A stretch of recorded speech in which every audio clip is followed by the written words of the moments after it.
वो चैनल्स दिखाए जा रहे हैं, वो कैसे दिखाए जा रहे हैं? मसलन गवर्नमेंट ने उनको इजाज़त ही नहीं दी कि ये चैनल पाकिस्तान में देखा जा सकता है। केबल एसोसिएशन की वजह से ये तो पैमरा को चेक करना चाहिए कि कैसे आ रहा है वो चैनल, और फिर अगर कोई दिखा रहा है तो उसको कैसे एड्रेस करना है, उसका तो कानून मौजूद है। ओके। अच्छा, सेकंड दूसरी बात ये है कि आप देखें कि पाकिस्तान का बहुत सा पैसा जो है वो एक बड़े ही अजीब व गरीब अंदाज से पाकिस्तान से शिफ्ट हो रहा है कि जो चैनल्स पाकिस्तान में दिखाए जा रहे हैं उनके कार्ड्स भी तो बिकते हैं, वो कार्ड्स करोड़ों की तादाद में जो है वो बिक रहे हैं, और उसका पैसा जो है वो आपके उसका कोई टैक्स तो नहीं जो है वो गवर्नमेंट को मिल रहा, लेकिन वो एक तो उनके पास इजाज़त नहीं है पाकिस्तान में चैनल दिखाने की। आप देखिए इंडिया की आप बात कर रहे हैं जो हमारा जिसके साथ हमारा एक मुकाबला है, तो इंडिया में कौन से जो है वो पाकिस्तानी चैनल देखे जाते हैं या दिखाए जाते हैं? उन्होंने पाबंदी नहीं लगाई हुई लेकिन कोई दिखाने को तैयार नहीं। तो ये जो हमारी गवर्नमेंट की तरफ से जो नेग्लिजेंस है उसको तो मिनिस्ट्री ऑफ इंफॉर्मेशन और पैमरा उनकी जिम्मेदारी है इसको देखना। तो अगर आप ऐसे अगर वो दिखाए जा रहे हैं तो पब्लिक फिर वो देख रही है, फिर वो पब्लिक देखती है तो लोग उस तरफ जाते हैं, फिर दूसरे चैनल क्या समझते हैं कि हमें अपना व्यूवरशिप खींचनी है, लिहाजा ऐसे प्रोग्राम ही दिखाओ जो ये देख रहे हैं। तो ये एक खुद ही ऐसी सूरत हाल पैदा की गई है कि वो रेटिंग वाला सिस्टम जो है वो फिर उसी तरह वो आप समझ लें कि हमें वो डिस्टर्ब कर रहा है। तो गवर्नमेंट जो है इसमें अपना प्रॉपर रोल प्ले करने की ज़रूरत है, पैमरा को अपना रोल प्ले करने की ज़रूरत है कि जिन चैनल्स के पास लैंडिंग राइट्स हैं पाकिस्तान में वो देखे जा सकें, वही केबल पे आने चाहिए, और पब्लिक उसका फिर वो कोई एथिक्स होगी, कोई उसकी अखलाकियात होगी, और फिर उसके मुताबिक कंपटीशन होगा। तो मेरा ख्याल है कि फिर हमारे जो लोकल चैनल्स हैं वो भी उस कंपटीशन के हिसाब से प्रोग्राम्स जो हैं वो पेश कर सकें। सही। अच्छा मैम, यहाँ मैं आपसे ये बात करूँगी कि हम लोगों ने जो फजूल किस्म की चीज़ें अपनी लाइफ में इनकॉर्पोरेट कर ली हैं जो कि नहीं होनी चाहिए थी, जो कि हमसे लिंक नहीं थी, हमने उस चीज़ को एक्सक्यूज़ेस दे दिए कि ये एंटरटेनमेंट के लिए है, इंसान को एंटरटेन भी तो रहना चाहिए, अपने आप को खुश भी तो रखना चाहिए, टाइम पास हो जाता है, अच्छा फील होता है, ये एक्सक्यूज़ेस हमने अपने आप को दे दिए हैं। तो क्या इस तरह इन चीज़ों को जायज़ करार देना सही रहेगा? नहीं, मैं तो बिल्कुल इसको कंडम करार दूंगी। उसकी वजूहात ये हैं कि देखिए, एक बच्चा अपने घर के माहौल से आगे बढ़ता है, फिर माशरा बढ़ता है। हम स्कूल में पढ़ते थे, मैं गवर्नमेंट स्कूल में पढ़ती थी, तो 23 मार्च का फ्लैग हमारे प्राइमरी स्कूल में लगाया जाता था, ठीक, फ्लैग सेरेमनी होती थी, बाकायदा तराना, ज़ाहिर है ये 56 में तराना बनाया गया है, हम तो 35 के एक्ट के तहत चलते रहे हैं। तो फिर 23 मार्च 56 को जो पहला आइन बना, फिर उस आइन में क्या रहा, फिर 62 के आइन में क्या रहा, फिर 73 के आइन में क्या रहा। अब हमारे मुल्क में तो 3 आइन चले और ब्रिटिश आइन के तहत हम 7-8 साल चलते रहे। तो हमारा एक आइन, क्योंकि क्या कहा गया था, हम एक अपनी जो आइडियोलॉजी थी इस्लामिक आइडियोलॉजी के तहत कि हम एक ऐसा मुमलिकत खुदादाद बनाएंगे जिसमें अल्लाह ताला के बनाए हुए कानून पे कुरान और सुन्नत की रोशनी में उस आइन को मरतब करेंगे। पहला आइन बना, वो चला गया, 4 फौजी हुकूमतें आ गईं। जब हमारे यहाँ प्रॉपर एक आइन 5 साल तक नहीं चल पाता, पूरी ज़िंदगी आइन चलता है। आज हम ब्रिटिश आइन पढ़ रहे हैं, अमेरिकन आइन पढ़ रहे हैं, पॉलिटिकल साइंस के बच्चे। तो हिस्ट्री के तौर पे आप देखा जाए, मुल्क का टूटने वाली बात तो जो की थी वो की थी कि जैसे आपने मुबशर साहब ने फरमाया कि बंगाल का कंसेप्ट, बंगाल में 1906 में मुस्लिम लीग का क़याम अमल में आता है, नवाब सलीमुल्लाह ढाका की क़यामगाह पे। तो बाशऊर लोग वहाँ के भी थे, बाशऊर लोग यहाँ के भी थे, यहाँ बेशक पसमानदा रखा गया था, लेकिन जिंदा दिलाने लाहौर कहा जाता है, तो वाकई जिंदा दिला।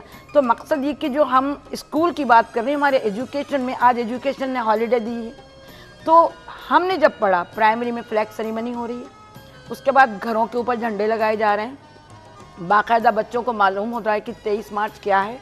23 मार्च को परेड कायद-ए-आज़म के मज़ार पे होती थी, आज नहीं होती। क्यों नहीं होती? देखिए एक्सपेंसिव तो खैर ये जो ना एक चीज़ बात मैं मैडम की बात में एक चीज़ ऐड करना चाहूँगा इनकी इजाज़त से कि आप देखें 23 मार्च जो था यौम पाकिस्तान, इसमें इस्लामाबाद में जो आपकी नेशनल असम्बली के सामने एक परेड होती थी वो एक्चुअली बंद हुई, और आप देखें कि अभी तक बंद है। मौजूदा सियासी हुकूमत आई, उसने भी उसको ऑन नहीं किया। और ये देखें कि ये होता था कि हम जब अपने आप का जायज़ा लेते थे कि आप देखें इतना आप कितना अच्छा फील करते हैं जब आपको ये अंदाज़ा होता है कि आपके जहाँ रहते हैं उसकी बिल्डिंग कितनी मजबूत है, दीवारें कितनी मजबूत हैं, कितनी सिक्योर है, ये सारी चीज़ें एक उसी तरह का कॉन्सेप्ट था कि जब हम अपने डिफेंस का जायज़ा लेते थे कि आप देखें कि आपको एक प्राइड फील करते थे कि ये बच्चों को इन दिखाया सालों जाता था। में इन सालों में हमने, और इतनी पॉपुलर होती थी वो चीज़ कि लोग जो हैं वो उठ के देखते थे और लोग टीवी के आगे से उठते नहीं थे, लोग स्पेशली वहां जाते थे।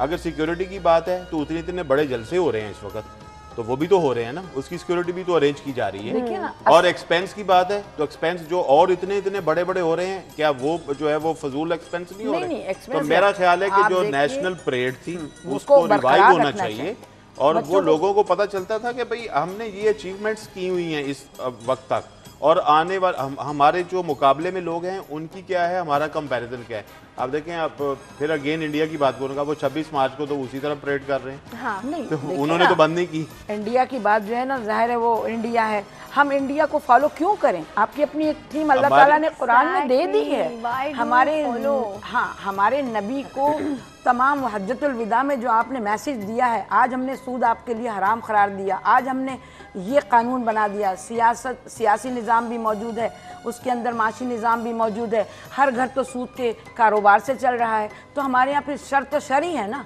खैर का तसव्वुर ही नहीं है। जब हमारे यहाँ सूद को आम करार दिया गया, मुल्क के अंदर कानून में नहीं है, इस्लामी कवानीन में नहीं है। आप कहते हैं इस्लामी रिपब्लिक ऑफ पाकिस्तान, वो पेपर पे है। हमारे यहाँ किस चोर की सज़ा जो है हाथ काटी गई है? देखिए कुरान में तो ये है ना कि चोर की सज़ा हाथ काट दो। आज भी आप मक्का और मदीना मुनव्वरा चले जाइए, वहाँ दुकानें खुली रहती हैं। तो आप कौन से कानून के लागू, कभी आप लाते हैं जी रोटी कपड़ा मकान, कभी आप कैबिनेट बन जा रहे हैं, कभी आप जो है लिबरल बन रहे हैं, कभी आप इस्लामी बन रहे हैं, आधे इस्लामी हैं, आधे मॉडर्नाइज हैं, ब्रिटिश के लोग हैं जी, कनाडा जाना है, अमेरिका जाना है। ये मॉडर्निज्म तो नहीं है, हमने मॉडर्निज्म का कॉन्सेप्ट ही गलत समझा ना। आप पढ़ने बेशक जाइए, अपने मुल्क में आके सर्व कीजिए, वहाँ जाके आप डिश वॉश कर रहे हैं, अपने मुल्क के अंदर कचरा फेंक रहे हैं गलियों के अंदर।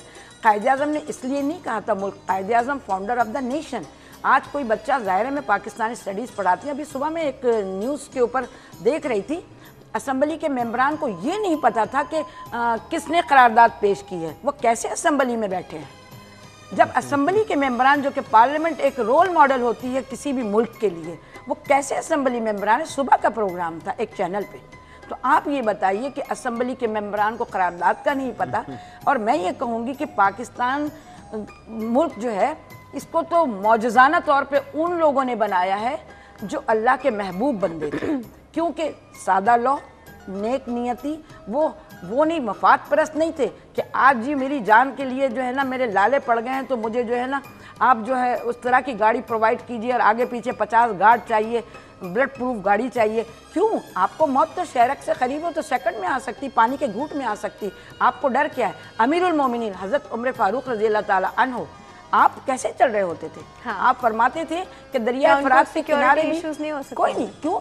उससे बड़ा कोई है आज खलीफा यहाँ? तो मकसद कहने का ये कि आप फॉलो किसको कर रहे हैं? सही। आप अपनी जान इतनी हम इस पे और बात करते हैं, एक छोटी सी ब्रेक का वक्त हो गया है। Thank you. जब हमारी बात शुरू होती है ना तो हम लोग रुक नहीं पा रहे होते, लेकिन अभी छोटी सी ब्रेक के व्यूज़, आप कहीं नहीं जाएगा, विल बी राइट बैक।